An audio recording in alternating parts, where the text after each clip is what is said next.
So we're in part 2 of our 2-part sermon series, Thunder and Lightning. And last week we talked about a few things as we went through a passage in Matthew from chapter 14. We talked about how it can be difficult to communicate in chaos. And we saw in that passage of Jesus walking on water, of calling Peter out into the storm, different ways to communicate when we're in certain storms.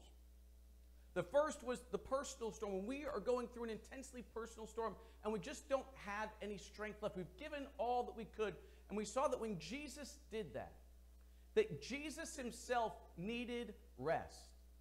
That Jesus himself needed to go up the mountain. That Jesus himself needed to go to a deserted place to rest and pray. And that sometimes, even when there's a lot going on, even if people say, we need you, that you need to say, I have to go away.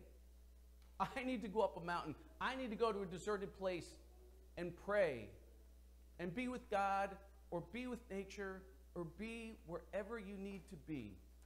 And then there are other situations, other times where there is chaos in the world, where we are called to get out of the safety of our boat, where we may be feeling like we're on our way and going where we need to go. We may have our own struggles, but there are bigger struggles, bigger storms out there, and we're being called to get out of the safety of our boat to go help the people who are in the middle of that storm. It may be a social storm, maybe oppression, maybe a political storm, but that we are called to get out of the safety of our place to go help other people in chaos.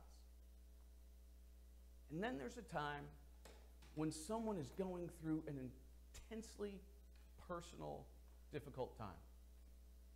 And we may be walking along in our lives and we may have our own struggles. We may be going through a wonderful time and we see someone else who is suffering. And we could keep walking on our way. But sometimes we see their chaos and what they need is for us to get in the boat with them.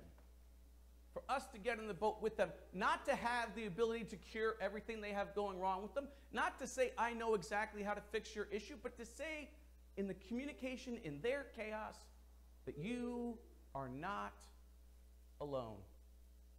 That I don't have the words, I don't have the ability to fix what you're going through, but you are not alone, and I will be in that boat with you. Powerful messages about communicating in a storm. Now today, we're going through a slightly different passage, also in the Gospel according to Matthew, chapter 5, verses 13 through 16. And it starts, you are the salt of the earth. You are the salt of the earth. So when you think of salt, what's something that comes to mind? Pepper. What other words come to mind? Flavor. How about that? All right. You win. Flavor, right? We think of flavor, that salting is flavor. And if we're the salt of the earth, we bring flavor and something to enhance what's going on in the world. Now, what is salt sometimes used for in addition to flavor, especially before there were refrigerators and ice boxes and all that kind of stuff? What was salt used for? You are really good.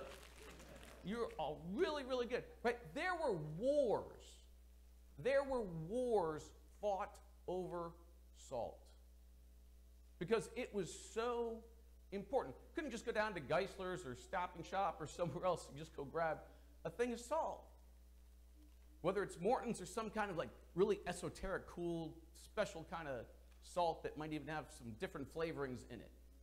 Right? People went to war for salt. What else is salt necessary for? Life. Life. As much as your doctor tells you to have less salt, they're not trying to tell you to have no salt in your system. Doctors, people, if you have no salt in your system, what happens? You die. And it's not a pleasant death. Right? It's a very difficult one. You die. And so when Jesus is saying, you are the salt of the earth, Jesus is saying you are essential. You have purpose. You are necessary. You have meaning. And so my question for you is how are you, Xander? Are you all right there, big guy? I heard a little bump right there. Gonna be all right? All right. Aw, poor little guy. If I come up to you, and I won't come too close, right? Because we're doing the social distance thing, and I'm the only one without a mask on as I'm preaching. But if I look at you and I say, you have purpose. If I look at you and I say, you matter. If I come up to you and I say, you have meaning. You are essential in this world. How does that make you feel? Good, right? You are important. You have meaning and you have purpose.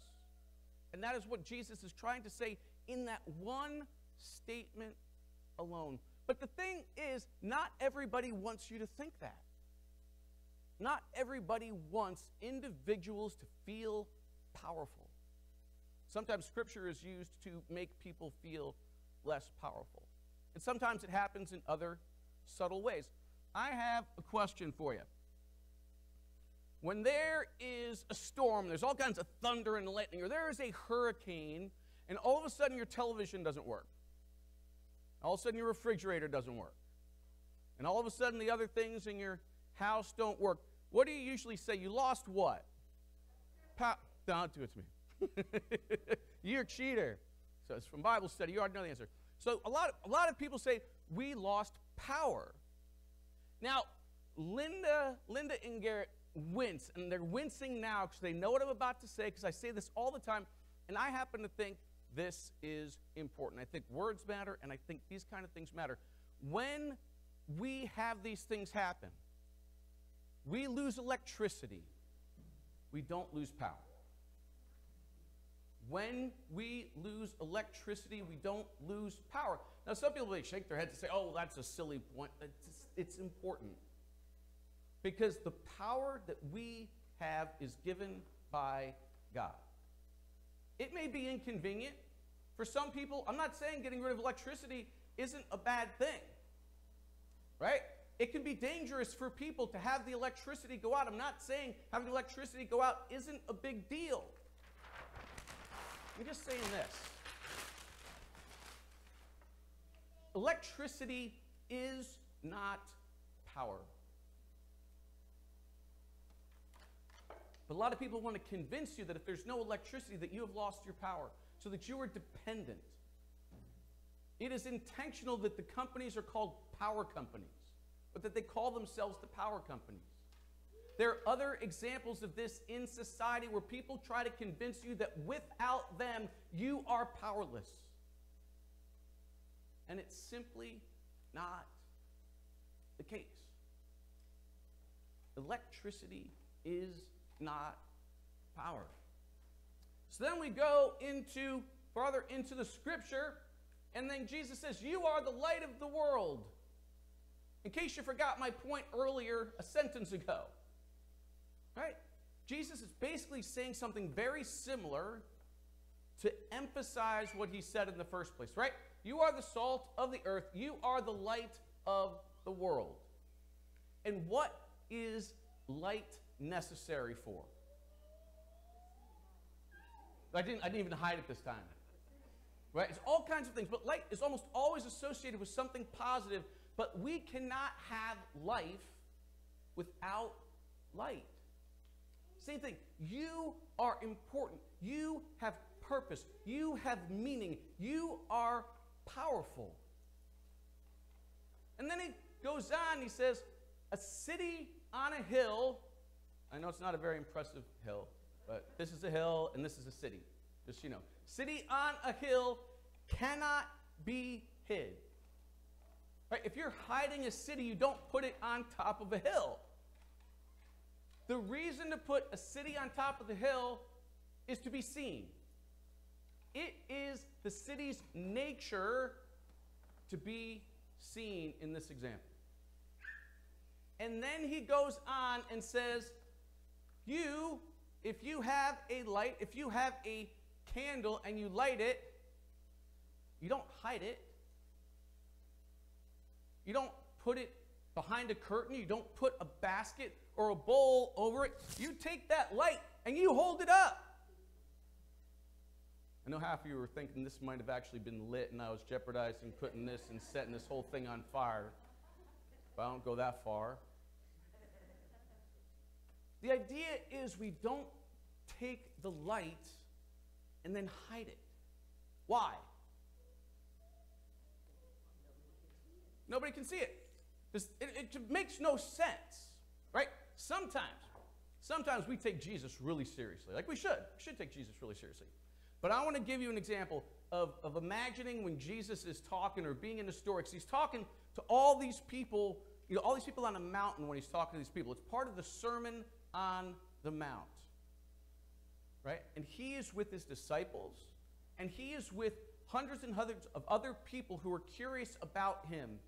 And most of the people who began to follow him were poor. They were poor, and they were oppressed. And their religion and the political situation was such that they were taught, if you were poor, it was because God was against you. If you were poor and depressed, it was because of you, not because the powerful people were taking advantage of you. So they thought they were powerless. And Jesus is trying to convince them they are the salt of the earth. And right before there's all these things they call the Beatitudes. Blessed are you. Blessed are the poor. Blessed are the meek. Blessed are the peacemakers. Blessed are you. You are the salt of the earth. You are the light of the world. And this is mind-blowing for the people who are hearing this. And then he gets to this part where he's saying, okay, city on a hill cannot be hid, and you have this candle. And Jesus is not like this. Jesus is not saying, you know, when you have a candle, you don't put a basket over it, right? You don't do this. You know, you take it very seriously. Jesus is like, when you have a candle, do you put a bushel basket over it? No, it's stupid, right? Jesus is being silly. Jesus is having fun with the people because it is absurd. You don't light a candle and then put something over for it not to be.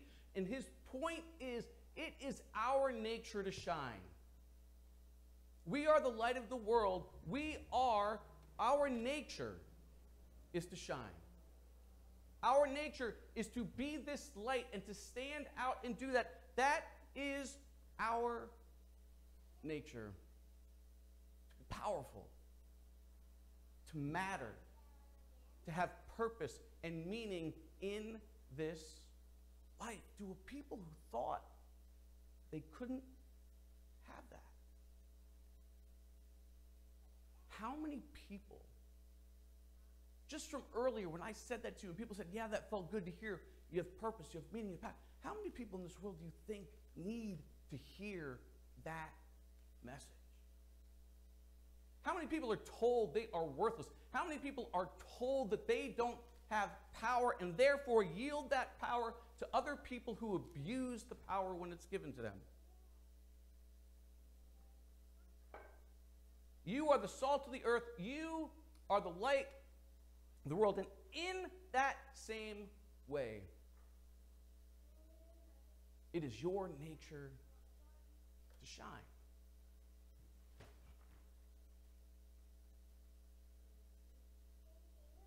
You are the salt and the light. Your very nature is to be salt. And salt was necessary. Salt was life. You are the light of the world. You are necessary and important for life. Too often we are told that we are not. And it's not about electricity. Noah built a big ark. No electricity. No electricity. Moses led a people out of slavery, created a whole new nation that exists to this day. No electricity. None. Mary, at the age of probably about 14, had Jesus, was spit upon, was despised by people in the community because they thought she had had Jesus out of wedlock. And so she would have been shunned by her community. Now, I don't know about you, I think she raised a pretty good kid. Without electricity. Changed his clothes, cooked his food, did everything, raised a pretty good kid, no electricity. Jesus changed the world. Gave people who were told they were worthless hope. Gave people who were told it was their fault they were oppressed reason to believe they had purpose and meaning in their lives. Without electricity. As a matter of fact, just for context, it has been less than 100 years that there has been electricity in half of American homes. Less than 100 years. You're powerful. Each and every one of you here has inherent power, not because of the things you have, not because of the technology that exists here, but because you are salt and you are light. And if you believe that, if you internalize that, if you tap into that potential and say that you can do these things and you accept that this power has been given to each of you individually by God that cannot be taken away in any way, shape, or form, you can make your life, the life of your family, the life of the people outside of this church, you can make everything better. And if you believe that, you can look at other people and tell them that. And whatever storm they're in, if you do that not for your own benefit, but for theirs, not for your own glory, but for God's, and set aside the embarrassment of talking to people about this kind of thing, which we are called to do and we need to do, because you know there are people out there that need to know they are salt. That there are people out there that need to know they are light.